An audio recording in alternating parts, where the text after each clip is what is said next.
Bismillahirrahmanirrahim. Assalamualaikum warahmatullahi wabarakatuh. Innal hamdalillah nahmaduhu wa nasta'inuhu wa nastaghfiruh wa nastahdihi wa natubu ilaihi wa na'udzu billahi min shururi anfusina wa sayyiati a'malina. May yahdihillahu fala mudhillalah wa may yudlil fala hadiyalah. Asyhadu an la ilaha illallah wa asyhadu anna Muhammadan abduhu wa rasuluh. Amma ba'du, fa inna asdaqal hadithi kitabullah wa khairal hadi hadi Muhammadin sallallahu alaihi wa alihi wasallam wa syarrul umuri muhdatsatuha fa inna kulla muhdatsatin bid'atun wa kulla bid'atin dhalalatun wa kulla dhalalatin finnar. Kaum muslimin jamaah rahimani wa rahimakumullah, hamdan wa syukran lillah, wassalatu wassalamu ala rasulillah. Pada kesempatan kali ini kita kembali berjumpa untuk bermajlis, lebih mengenal untuk diikuti dengan niat mencari keridhaan Allah Subhanahu wa taala, mengikuti ajaran Rasul, niatnya untuk mencari ridho Allah dengan keikhlasan, ya, ngikutinya jelas ittiba, maka ini salah satu pintu diterimanya amal kita sekalian. Dan semoga kita juga menjadi kelompok yang ditunggu-tunggu oleh Rasul Shallallahu Alaihi Wasallam kelak di telaganya, sehingga kita benar-benar terakui menjadi umat beliau. Allahumma amin. Pada kesempatan kali ini kita masuk bacaan yang baru, pasal yang baru yang sebetulnya muqaddimahnya sudah ada pada pekan lalu, yaitu haditsul ifki. Haditsul ifki. Kalau bicara hadis itu berarti pembicaraan, omongan. Terkadang dalam buku-buku yang lain atau kitab sirah yang lain disebutkan haditsatul ifki. Jadi terkadang dalnya yang panjang, hadisun, omongan, seperti hanya hadisun nabi, ucapan nabi. Tapi terkadang haknya yang panjang, haditsatul ifki. Kalau haknya yang panjang, haditsah, itu artinya peristiwa atau tragedi. Ya, semuanya betul. Mau memakai haditsul ifki ataupun haditsatul ifki, maka keduanya sama saja. Adapun ifki itu datang langsung dari Al-Qur'an. Jadi Allah Subhanahu wa taala yang memberikan labelnya. Ifkun, kalau Syekh Shalih Fauzan menerjemahkannya kadzbun, dusta, bohong. Ya, jadi tema haditsul ifki itu bermakna tuduhan bohong, ucapan bohong, dusta, atau haditsatul ifki dimaknai peristiwa kedustaan atau peristiwa hoak kalau bahasa sekarang. Peristiwa tergorengnya isu dan gosip yang diatasnamakan kepada ibu kita yang tercinta, istri Rasul Shallallahu Alaihi Wasallam, Aisyah radhiyallahu taala anha. Jadi bicara haditsul ifki itu bicara isu, bicara rumor, gosip yang awalnya gosip itu mesti jelas atau tidak? Enggak. Ya, kita pun enggak tahu gosipnya itu dari mana, yang benar seperti apa. Ya, dan masalahnya ngaji haditsul ifki itu sudah khatam berapa kali gitu ya. Sudah khatam berapa kali kalau untuk kami pribadi ini. Tapi kalau ketemu isu, yo ternyata masih belum bisa total mengaplikasikannya. Artinya saya melu-melu gitu loh Mas. Padahal saya udah ngaji haditsul ifki udah berapa kali, selosin bisa lebih. Tapi itulah setan. Ya, godaannya setan itu jangankan yang sudah hatam sekali. Yang hatam berkali-kali saja, itu terkadang ketemu berita dusta, hoak, isu, itu ya sik katut. Ya, ini sebagai mukadimah. Setan itu godaannya jangan kemudian dilawan. Karena pengalamannya jos, nggak ada tandingannya. Ya, menggoda manusia itu nggak ada tandingannya. Maka setiap dalil-dalil tentang syaitan, bahwa kita yakini syaitan aduwwum mubin, memang musuh kita, tapi dalam melawan Allah memberikan acuan fasta'id billah, minta perlindungan dari Allah, pasrah ke Allah. Jangan bermakna atau jangan sok-sokan menang. Nah, nyantai lah, setane gampang lah.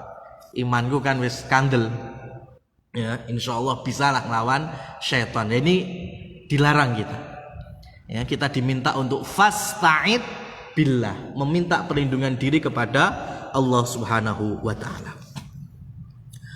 Kita masuk nomor yang pertama.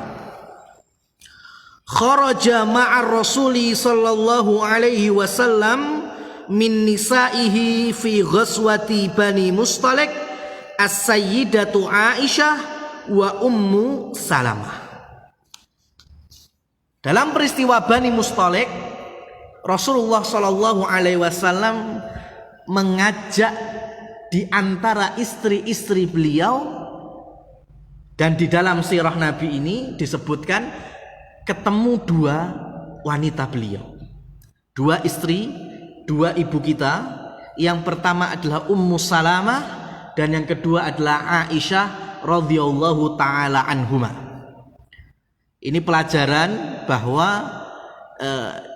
dianjurkan bagi kita, ya, untuk terkadang mengajak istri, ya, safar, apalagi safarnya itu dalam rangka safar-safar yang di situ ada kebutuhan seorang laki-laki, contohnya ma'isyah, mencari nafkah. Ya, buat pelajaran bagi para muslimat mukminat. Ya, meskipun ya jangan pakai uang kantor, Mas. Engko maksudnya sama kantor, Mas, ya Anda kita fasilitasi untuk keluar kota, dinas keluar daerah, hotel, pesawat atau sepur semuanya sudah kita tanggung, hotelnya juga sudah ada semuanya. Nah itu sesekali kalau boleh diizinkan bawa istri, nggak apa-apa bawa, Mas. Tapi ya pakai duit sendiri, tapi nanti pakai duit kantor. Untuk apa? Untuk memberikan pelajaran bahwa inilah seorang suami ketika di luar. Ya, kalau nggak pernah nanti ada ucapan-ucapan yang kadang kurang enak, Mas. Ya, wah, bapak anak enak, ya kerjaannya ya ngular ngalor ngidul neng luar kota, turunin neng hotel, mangane enak, nah kan? Sekali-kali coba diajak, jebule yo meeting, ya rapat gitu. Sehingga tahu. Bahkan di level Nabi Muhammad Shallallahu Alaihi Wasallam diajak di tempat yang di sana ada pertaruhan nyawa, yaitu jihad fi sabilillah. Nah, saat itu yang diajak adalah Ummu Salamah dan Aisyah radhiyallahu taala anhuma.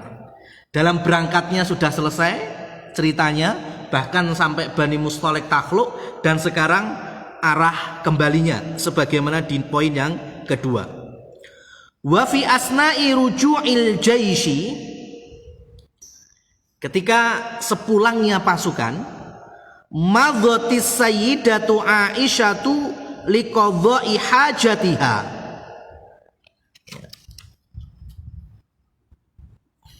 Ibu kita Aisyah radhiyallahu taala anha itu keluar dari haudaj, telah kita gambarkan, unta khusus bagi perempuan itu dibikinkan tandu semisal gubuk kecil.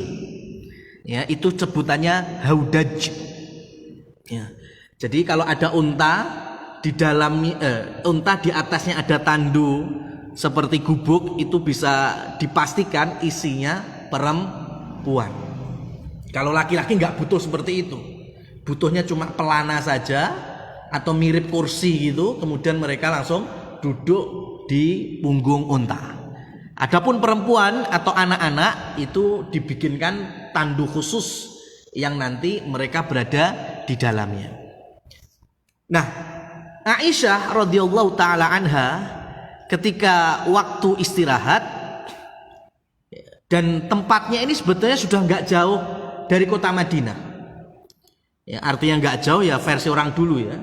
Artinya sudah nggak jauh, paling berapa puluh mil dari kota Madinah. Ketika istirahat, Aisyah radhiyallahu taala anha keluar untuk menunaikan hajat. Entah itu buang air kecil ataupun buang air besar. Walamma adat iqtaqadat iqdaha faraja'at tabhathu anhu. Dan ketika kembali dari buang hajatnya, jadi perjalanan mau balik bertemu rombongan, Aisyah meraba-raba bagian lehernya, spontanitas, dan ternyata tidak menemukan kalungnya. Yang di awal perjalanan sempat jatuh, ternyata ketindihan unta. Sepulangnya dari Bani Mustalik, dirogoh lagi ternyata juga jatuh. Maka Aisyah radhiyallahu taala anha kembali mencari di tempat beliau tadi buang hajat. Dicari. Dan ini ada fikihnya. Imam An-Nawawi dan madhab Asy-Syafi'i menjelaskan bahwa perempuan tidak mesti harus minta izin ataupun harus ada temannya untuk buang hajat. Ya, untuk buang hajat. Kita tahu toilet dulu bukan di dalam rumah atau di dalam pagar rumah. Toilet dulu jauh, artinya mesti keluar bahkan dari pemukiman. Ya, di belakang-belakang bukit, di belakang-belakang batu besar, atau mungkin di belakang-belakang gurun. Ya. Karena Aisyah radhiyallahu taala anha keluar dari haudajnya untuk buang hajat tanpa memberitahu Rasulullah. Rasulullah pemimpin rombongan saat itu. Dan Aisyah radhiyallahu taala anha tidak ditemani siapapun. Ya, padahal ada perempuan yang lainnya, contohnya Ummu Salamah. Maka Imam An-Nawawi menjelaskan dibolehkannya perempuan untuk keluar dalam arti buang hajat, ya, dalam arti buang hajat tanpa harus izin pada suaminya atau mencari teman. Kalau ada teman itu fal ahsan, nggak masalah. Ya, maka di sini ada turunannya. Ya, di sini ada turunan. Antum percaya atau nggak percaya? Saya pribadi ini pernah mencoba menislahkan pasangan suami istri yang suaminya telah sempat mentalak, ya, menjatuhkan cerai. Itu alasannya piye Mas yo? Yo lucu tapi kok yo bisa menceraikan mereka. Ternyata si suami itu memahami syariat kita ini berlebihan, sehingga ini masih manten anyar, Mas. Ya, pernikahannya masih ya orang genap setengah tahun. Ya, itu ternyata perkaranya si suami sering marah ketika istri menjemur pakaian di luar rumah, bukan di luar pagar rumah loh ya, di luar rumah. Ya, rumahnya tuh ada pagernya. Istrinya itu menjemur pakaian di saat suaminya terkadang sudah berangkat kerja. Jadi ketika pulang kok roh pemean neng jobo, ngamuk-ngamuk suaminya. Kamu ini telah keluar rumah tanpa izin suami. Dowo Mas, sampai akhirnya menjatuhkan talak, dan itu real, ada loh Mas. Coba nggak habis pikir loh. Coba itu islahnya gimana? Perkorone yo remeh, tapi yo dadi talak. Ya itulah. Ya, jadi dia terlalu berlebihan. Pokoknya istrinya tuh nggak boleh keluar rumah sama sekali. Ya, sampai jemur aja nggak boleh di luar rumah. Ya kudu neng jero rumah. Ya ketemu rendeng kan repot mas. Ambune kan gareng-gareng kan, kering pun baunya beda. Nah, ini yang perlu difahami. Ya, sebatas apa keluar, dengan adab seperti apa keluar, itu semuanya dijelaskan oleh syariat. Ya, bukan kemudian perempuan itu 100% mutlak tidak boleh keluar rumah. Aisyah diajak jihad bahkan. Ummu Salamah diajak ke Bani Mustalik. Padahal keduanya adalah perempuan mulia. Nah ini secara fikihnya. Kembali kepada peristiwa. Jadi ketika Aisyah radhiyallahu taala anha balik lagi ke rombongan, ya, kalungnya tadi ketemu mas, kalungnya tadi ketemu. Tapi ketika sudah balik ke rombongan, rombongannya yang hilang. Ya kan? Yang tadi kalungnya yang hilang. Sekarang ya nyari kalung ketemu, balik ke rombongannya yang hilang. Ontanya sudah nggak ada, haudatnya sudah nggak ada, sampai Rasulullah juga nggak ada. Ya, masya Allah. Ini kita lagi berbicara perempuan termulia. Rasulullah Shallallahu Alaihi Wasallam yang paling masyhur adalah ketika ditanya ahabun nas, manusia paling engkau cintai ya Rasulullah, maka Rasulullah menjawab Aisyah. Kemudian para sahabat bertanya, wa min rijal, dari kalangan laki-laki maksud kami. Rasulullah menjawab abuha, ayahnya, yaitu Abu Bakar. Dalam riwayat yang lain Rasulullah Shallallahu Alaihi Wasallam mendahulukan dengan hadis beliau, lafadznya seperti ini, kamula minar rijal kathirun walam yakmul minan nisa'i illa Asiyah bintu Muzahim wa Maryam ibnatu Fir'aun. Dari kalangan laki-laki yang sempurna itu banyak. Laki-laki yang sempurna banyak. Contohnya Nabi dan Rasul, mayoritas ulama sepakat pasti dari jenis laki-laki, Nabi dan Rasul. Tidak ada Nabi dan Rasul dari jenis wanita. Walam yakmul minan nisa, adapun dari jenis perempuan tidak ada yang sesempurna laki-laki, melainkan kecuali dua orang yang disebut oleh Rasul, Asiyah bintu Muzahim, istri Fir'aun, dan yang kedua adalah Maryam putri Imran. Kemudian Rasulullah Shallallahu Alaihi Wasallam melanjutkan, wa fadlu Aisyah ala nisa'il alamin kafadli tsarid ala sairit ta'am. Dan keutamaan Aisyah dibandingkan seluruh wanita yang ada di muka bumi ibarat tsarid. Tsarid itu jenis makanan disukai Nabi. Rasulullah itu mencukai tsarid. Tsarid itu secara bahasa artinya bubur. Cuma jangan selesai di bubur. Nanti kaya bubur kacang hijau mbak bubur ayam, repot. Ya padahal ini bubur daging. Ya bubur dari gandum yang terbaik, kemudian dari daging kambing yang terbaik, kemudian nanti ada minyak saminnya. Ya, itu diolah sehingga mirip kayak sop sebetulnya ya. Ada kuahnya, ada roti, pakai roti, kemudian ada kuahnya dari tsarid ini. Ibarat makanan tsarid dibandingkan seluruh makanan bagi Rasul Shallallahu Alaihi Wasallam. Ini keutamaannya Aisyah. Nah, Aisyah dalam kasus ini ya, saat itu beliau berusia tidak lebih dari 15 tahun.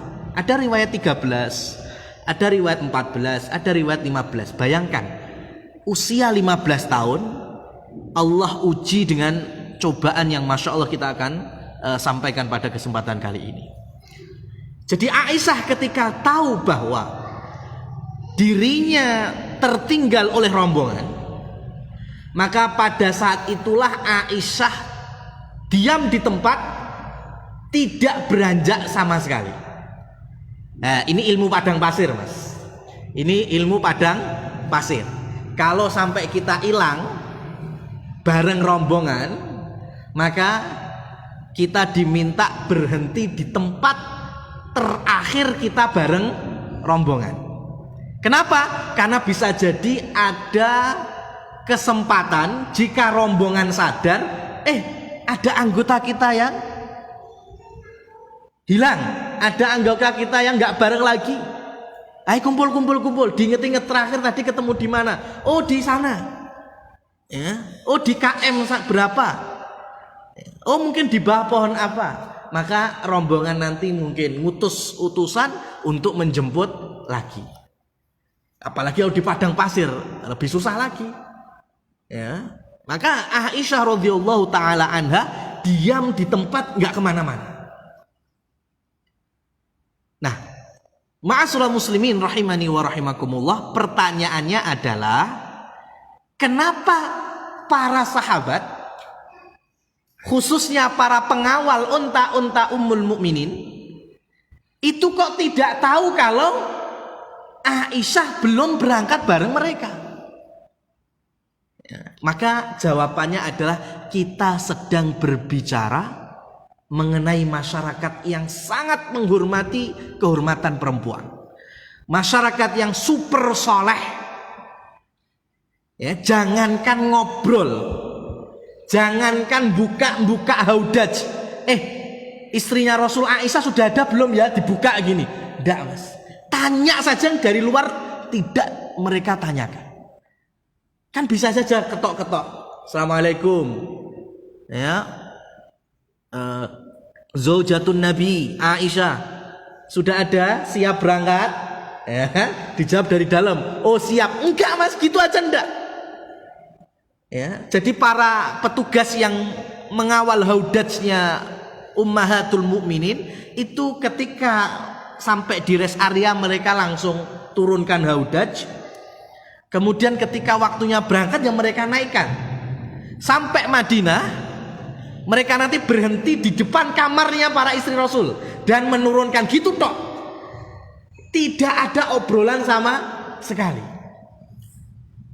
Itu penjagaan kehormatan antara sahabat dengan Ummahatul Mukminin. Bukan hanya Ummahatul Mukminin, ya, dengan perempuan-perempuan muslimat, mukminat atau lawan jenis yang lain sebagainya. Dan ini bukan cuma adat Islam. Ya, bukan cuma adat Islam. Ya, kalau rombongan berangkat itu kan rata-rata kalau nggak rombongan keluarga, rombongan dagang, rombongan perang. Ya, biasanya pemimpin pasti membawa istri-istri mereka. Ya, atau dari kalangan-kalangan perempuan yang lainnya untuk memotivasi perang dan lain seterusnya. Terkadang mereka punya budak-budak yang ngawal perempuan-perempuan terhormat ini. Dan budak-budak itu tidak boleh ya berbicara dengan tuan-tuan putri-putri itu. Ya, untuk menjaga kehormatan perempuan yang memiliki apa istilahnya? Sosial yang tinggi. Ya, maka sekelas Abu Jahal, sekelas Abu Lahab, sekelas Walid bin Mughirah, tokoh-tokoh Quraisy yang musyrik itu, mereka sangat membenci sampai istrinya ya itu tidak terjaga kehormatannya. Artinya ngobrol dengan lawan jenis santai, enak-enak. Putri mereka boleh ngobrol dengan orang lawan jenis, ya. Mereka nggak ridho. Bicara kesenangan mereka, Abu Jahal punya kesenangan menyewa pelacur untuk joget-joget, untuk nari-nari. Itu kesenangan Abu Jahal. Ya, Abu Jahal itu punya waktu khusus minum minuman khamr, kemudian menyewa pelacur-pelacur dibayar untuk menghibur mereka. Lihat tarian, lihat joget-jogetan, lihat pelacur telanjang. Ini hobinya Abu Jahal. Tapi Abu Jahal tidak pernah mengorbankan istrinya ataupun anak-anak perempuan-perempuannya untuk kemudian dinikmati oleh lawan-lawan jenis. Maka ini pelajaran penting. Kalau ada kaum muslimin muslimat yang antara suami istri kerjaannya sama, orkes Melayu, ya kan, dangdut, suaminya orjen ketipung, istrinya biduan, joget dilihat penonton, maka kami anjurkan melihat Abu Jahal, mending sinau mbak Abu Jahal. Dalam konteks ini mending sinau mbak Abu Jahal, mending Abu Jahal. Jahiliyah tapi nggak separah jahiliyahnya orang sekarang. Ya, istrinya silahkan nyanyi, didengarkan suaranya, joget-joget, meliuk-liuk, dilihat orang lain. La haula wala quwata illa billah. Abu Lahab aja nggak pernah demikian, Mas. Ya. Di masa yang orang-orang aja bisa menjaga putri dan istri-istri mereka. Ya. Dan Aisyah radhiyallahu taala anha demikian. Ketika sahabat menaikkan haudaj, mereka nggak tahu. Dan riwayat ini ada dalam Sahih Bukhari, panjang sekali kalau kita mau sampaikan. Aisyah sendiri meriwayatkan, kami dulu jariyah, aisobiyah, kami dulu adalah anak-anak yang sedikit sekali makannya. Maknanya adalah tubuh mereka langsing-langsing, tanpa harus pakai timbangan berapa, disebutkan solihahnya, tandanya langsing, nggak pakai gitu Mas ya. Ya, artinya mereka bukan orang-orang yang overweight, ya, bukan yang berlebihan berat badannya, masih langsing-langsing. Sehingga ketika pengawal mengangkat haudaj, ada enggaknya isinya itu mereka sama saja rasanya. Ya, maka berawal dari situlah rombongan tidak merasakan kalau ada atau kalau tidak adanya Ummul Mukminin Aisyah radhiyallahu taala anha. Maka jalanlah rombongan sampai Madinah. Sekarang tinggal cerita Aisyah ini. Wa ba'da an wajadathu raja'at fara'atil jaisha qad taqaddamaha faghalaba 'ainaiha an-naumu fanamat fit tariq. Nah ini bayangkan sekarang, jenengan punya putri usia 13 sampai 15 tahun, kesasar, hilang rombongan, itu mungkin paniknya kayak apa?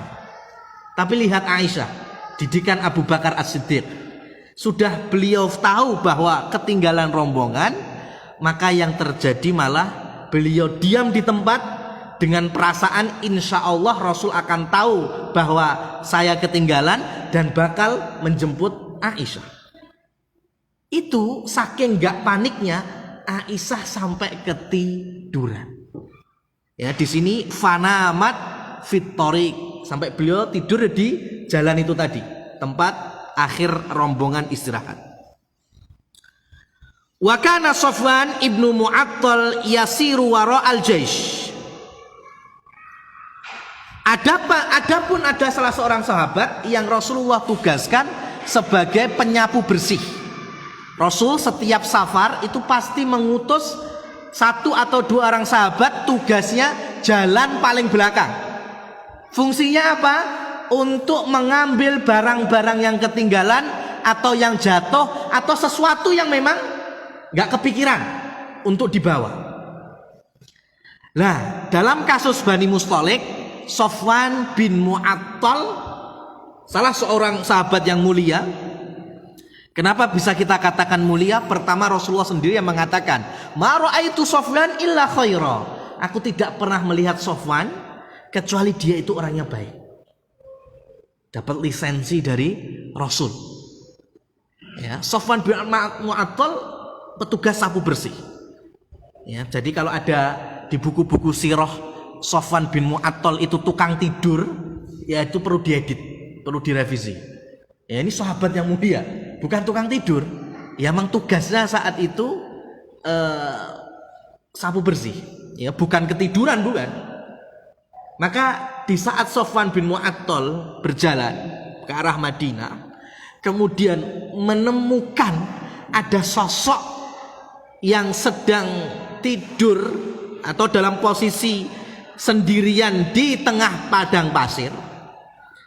Alangkah kagetnya, dan semakin dekat Safwan bin Mu'attal tahu dan mengerti itu adalah Aisyah radhiyallahu taala anha. Maka spontan beliau berkata, Ummul Mukminin, inna lillahi wa inna ilaihi raji'un. Langsung beristirja, Mas, dapat musibah. Ya, Ibnu Hajar Al-Asqalani menjelaskan setidaknya ada 2 musibah. Kenapa Sofwan bin Mu'attal mengucapkan inna lillahi wa inna ilaihi raji'un. Jadi ini bukan doanya wong mati tok, Mas, ya. Istirja itu musibah. Ya, dulu saya pernah jelaskan inna lillahi wa inna raji'un untuk Adil Ufki, enak sing nyetuk. Yang mati siapa? Enggak ada yang mati. Aisyah masih hidup. Ya, karena istirja itu bukan untuk orang mati, untukmu musibah. Yang pertama adalah Sofwan bin Mu'attal membalikkan kepada Aisyah, Ummul Mukminin sendirian di padang pasir, musibah. Gak ada orang yang nolong, gak ada orang yang tahu. Maka beristirja. Yang kedua untuk dirinya sendiri. Wah, repot ini. Aku laki-laki, jomblo lagi, belum nikah, bujang, menemukan Ummul Mukminin. Ya, menemukan Ummul Mukminin. Kalau bicara Ummul Mukminin kan ibunya orang yang beriman. Ya, berarti kalau bicara secara garis besar itu kan ya secara syariatnya, ya, secara syariat ibu dan anak kan ini ceritanya, tapi kan enggak di mata Sofwan bin Mu'attal. Ini masalahnya nanti di Madinah kayak apa kalau kelihatan orang. Maka beliau pasrahkan kepada Allah Subhanahu wa taala. Inna lillahi wa inna ilaihi raji'un. Dan tidak ada ucapan lafaz lain selain ini. Jadi Aisyah juga nggak bilang apa-apa, nggak bilang iya, aku ini istri Rasul, aku ini Aisyah. Ya. Dan saat itulah Sofwan bin Mu'attal menurunkan untanya. Nggak pakai haudaj jadinya karena cowok, menurunkan untanya. Kemudian Sofwan bin Mu'attal maju, Aisyah nggak pakai isyarat, nggak pakai apa, pokoknya unta turun, Aisyah naik, kemudian unta berdiri, jalan, Sofwan bin Mu'attal di depan, ya, sambil narik pegangan untanya. Ya, dan di tengah-tengah perjalanan tidak ada satu huruf pun terucap. Jangankan satu kata, ya, satu huruf pun terucap gak ada. Ya, maka ini bilang, kita sampaikan tadi, ini kita berbicara umat yang super soleh. Ya, gak ada istilah sepi sekali ini, ya kan, basa-basi kayak, ya, gak ada tetring gak ada, Mas, kayak gitu ya. Ya, main HP kan, tetring baby gak ada. Gak ada satu ucapan pun. Maka saking penasarannya, peristiwa ini sudah selesai, Zainab bintu Jahshin, istri Rasul yang lainnya, itu tanya kepada Aisyah, wahai Aisyah, dalam peristiwa besar yang terjadi pada hidupmu bareng Sofwan itu, apa yang kamu lakukan? Ya, dalam Sahih Bukhari disebutkan, Aisyah kemudian menjawab, saat itu hanya ada satu yang aku ucapkan, yaitu hasbunallah wa ni'mal wakil, hasbunallah wa ni'mal wakil, terus sampai gerbang Madinah. Ya, gak ada ngobrolnya sama sekali sama Sofwan. Sofwan juga gak ada ngobrolnya sama sekali dengan Aisyah. Bahkan Abdullah ibnu Abbas, ya, meriwayatkan siapa sosok Sofwan. Ya, kata Abdullah ibnu Abbas radhiyallahu anhuma, Sofwan ialah seorang laki-laki dari kalangan sahabat yang mulia, la yataqarrabu nisaan halalan wala haraman. Sofwan itu track recordnya seorang laki-laki bujang yang tidak atau belum pernah PDKT dengan wanita, baik wanita yang halal ataupun yang haram. Bayangkan, yang halal aja nggak pernah dicedai, apalagi yang haram. solehnya, Masya Allah. Ya. Ini yang digoreng habis-habisan oleh musuh-musuh Islam, khususnya pembenci Aisyah radhiyallahu taala anha. Ya. Sofwan, sahabat yang mulia sekali, yang nanti terus berada dalam perjalanan. Ya, ini kan kalau bisa kita sampaikan, ya membantu ya tujuan dari istri Rasul Shallallahu Alaihi Wasallam yang awalnya ketinggalan sampai kemudian masuk Madinah dengan selamat, ya meskipun nanti ada ujian yang lain.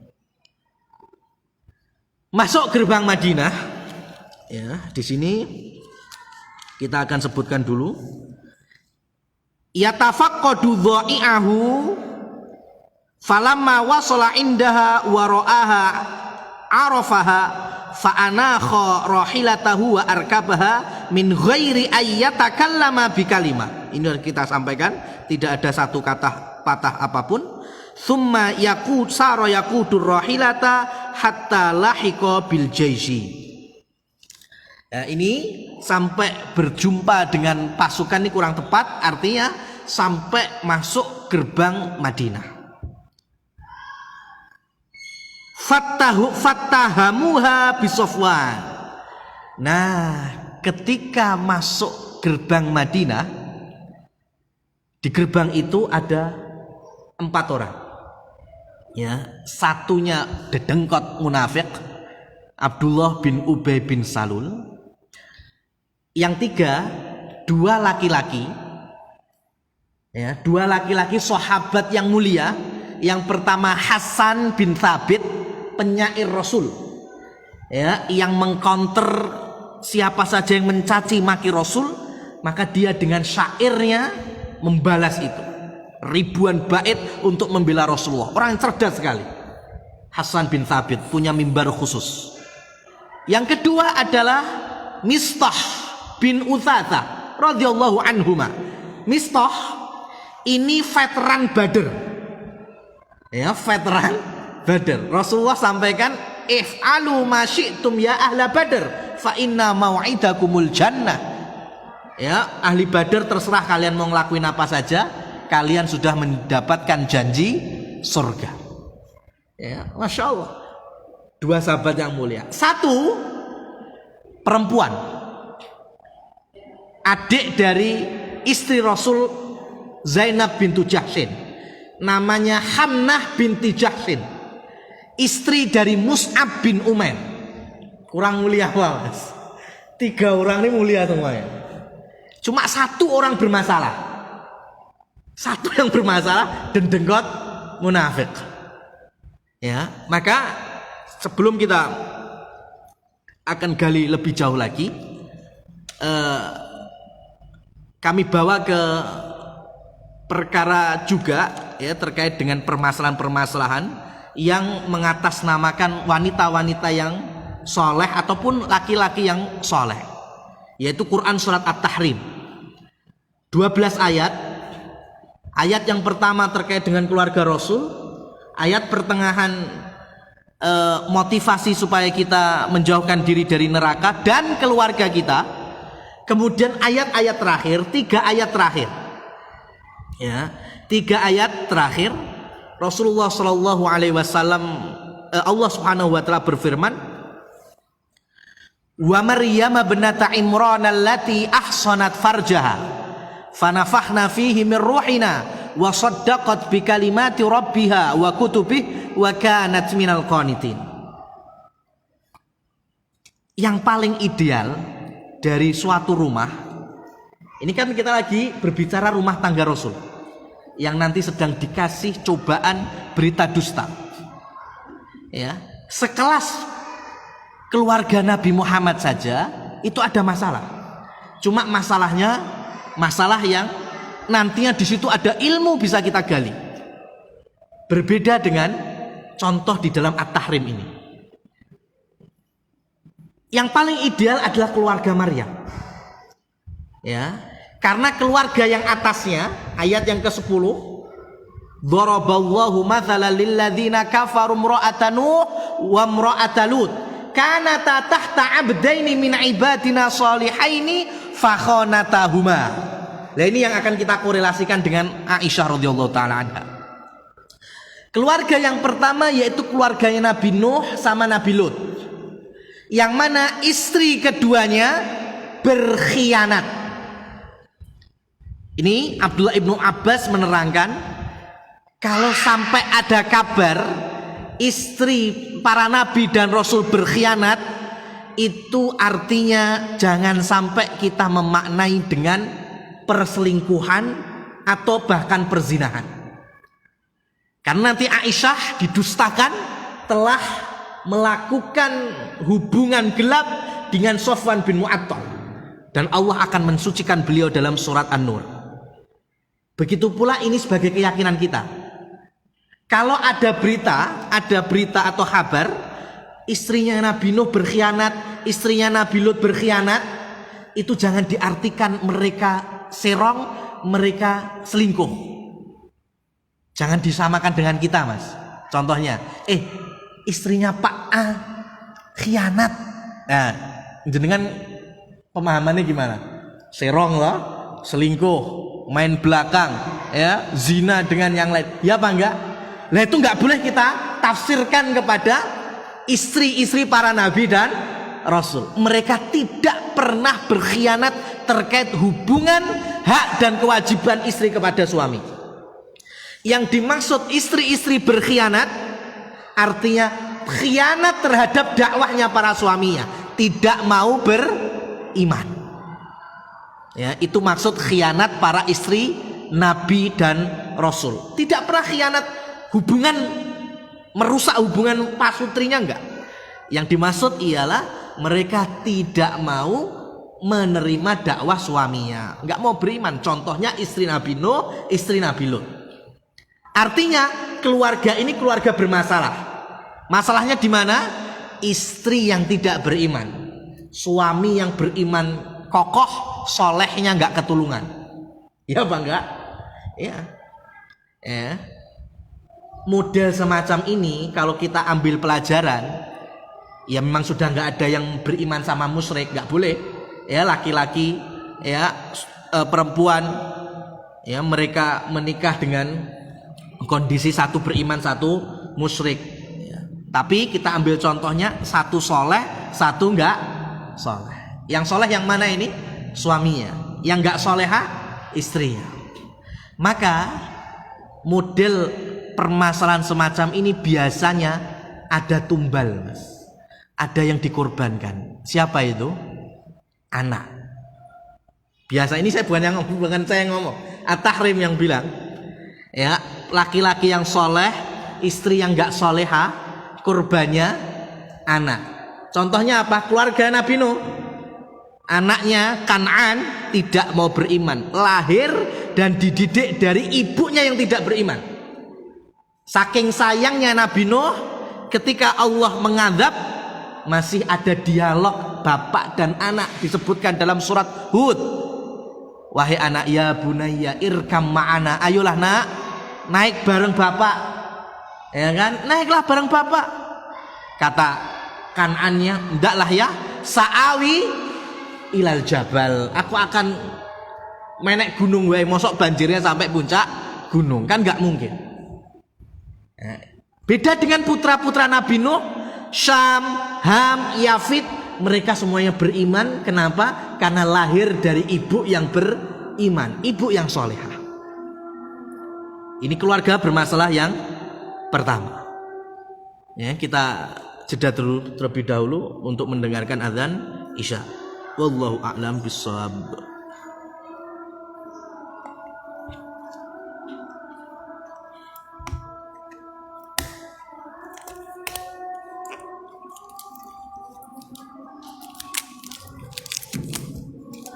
Allah.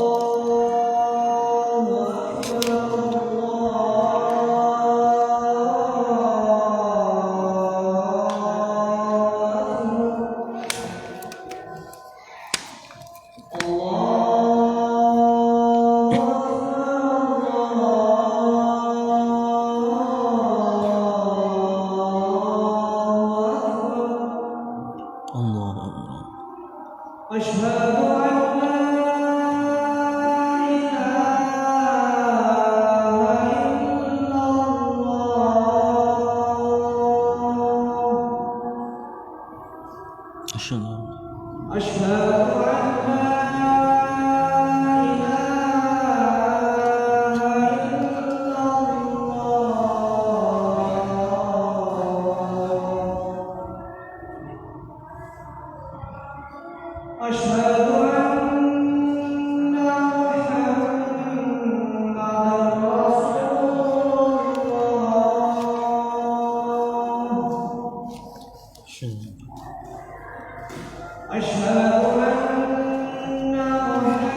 Barakallahu fikum.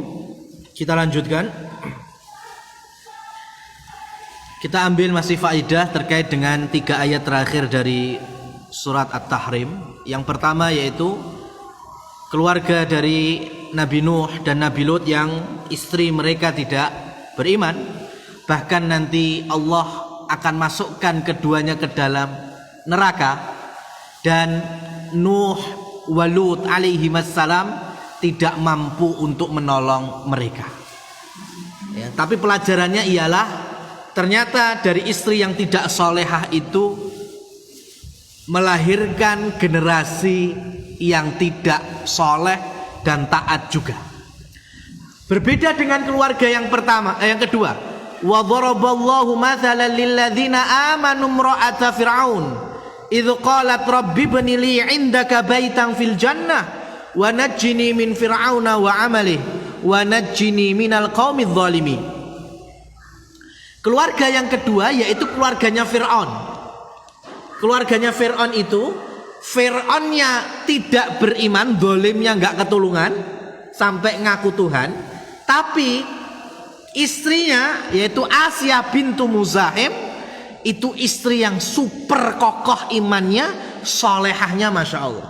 Sampai Rasulullah SAW sampaikan perempuan yang sempurna levelnya sama dengan laki-laki yang sempurna, salah satunya Asia.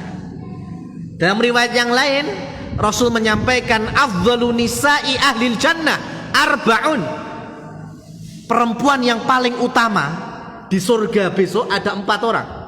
Yang pertama adalah Asia, istri Fir'aun. Yang kedua adalah Maryam, putri Imran. Yang ketiga adalah Khadijah bintu Khuwailid, istri pertama Rasulullah SAW. Dan yang terakhir adalah Fatimah bintu Muhammadin, putri beliau sendiri. Itu 4 perempuan paling mulia di surga, otomatis paling mulia juga di dunia.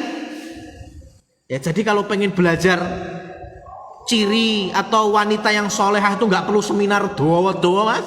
Ya, cari contoh uang jelas. 4 orang ini cukup.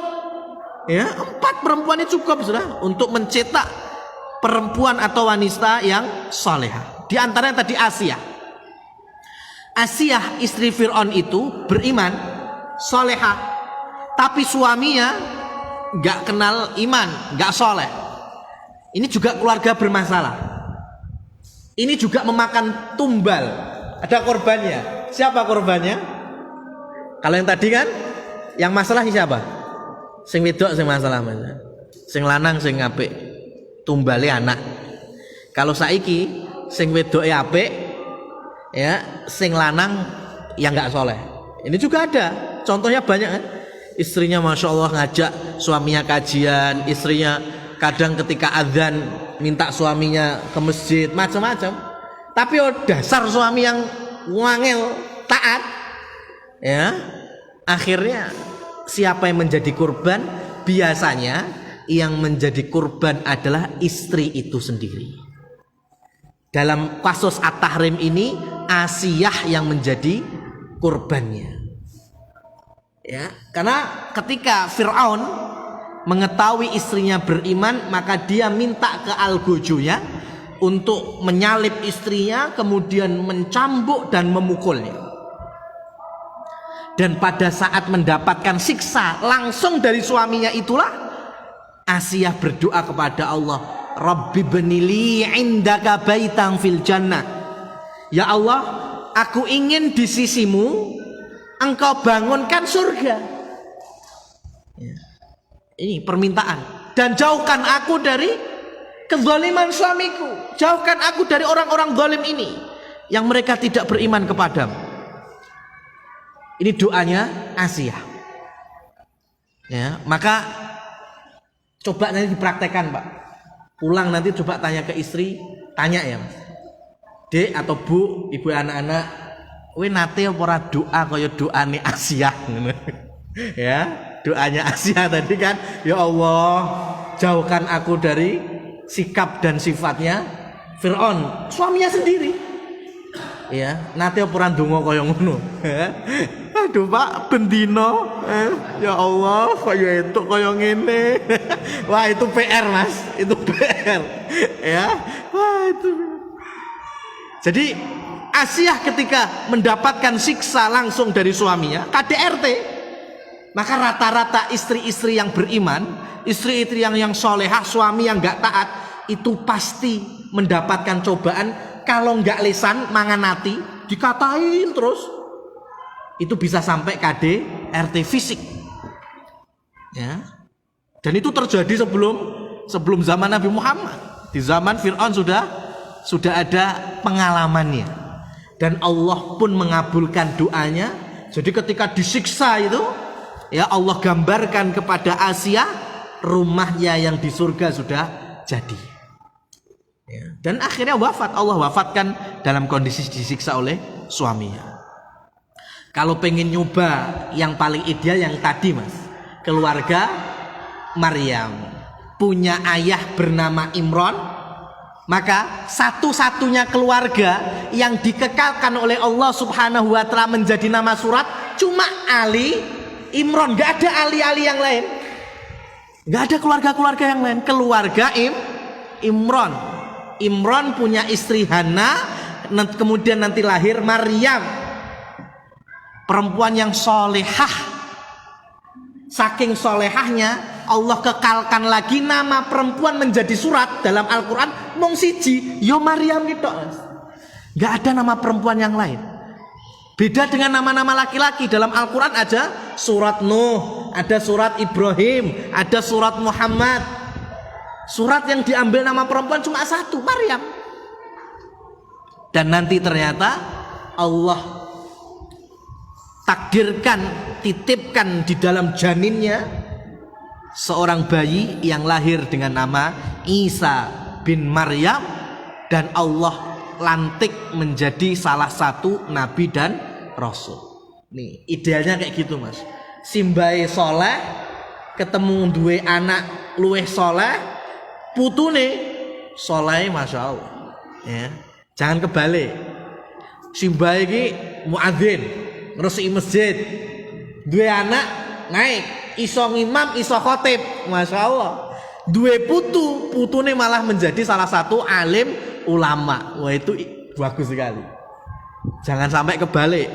Simbahe sregep nang masjid, duwe anak nang masjid lek pas Jumatan tok. Lek ora pas bakdo ketemu Idul Fitri, Idul Adha, salate ora nang lapangan tapi nang masjid umpama ya. Kemudian ketemu putu belas orang nate mambu masjid. Wah, ini repot.